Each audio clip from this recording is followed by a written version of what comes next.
இன்னைக்கு Bible reading பார்க்கலாமா? Daily with பைபிளில் இன்னைக்கு டே 50.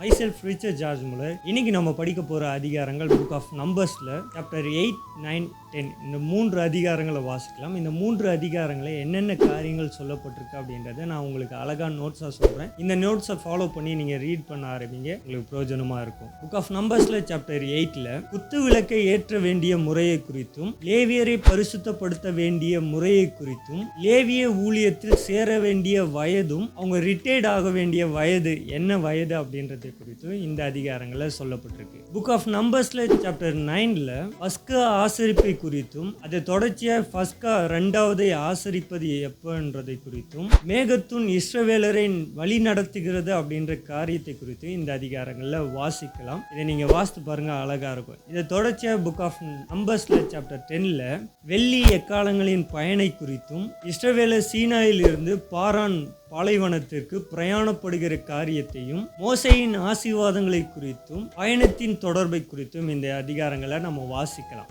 இந்த 3 அதிகாரங்களும் இஸ்ரவேல் ஜனங்கள் சீனாய் வனாந்தரத்தில் செய்த காரியங்களை குறித்தும், சீனாய் வனாந்தரத்தில் கர்த்தர் அவங்களுக்கு போதித்த காரியங்களை குறித்தும், அதை தொடர்ச்சியாக அவர்கள் பாரான் வனாந்தரத்திலே கடந்து செல்கிற காரியத்தையும் நீங்கள் இந்த அதிகாரங்களில் வாசிக்கலாம்.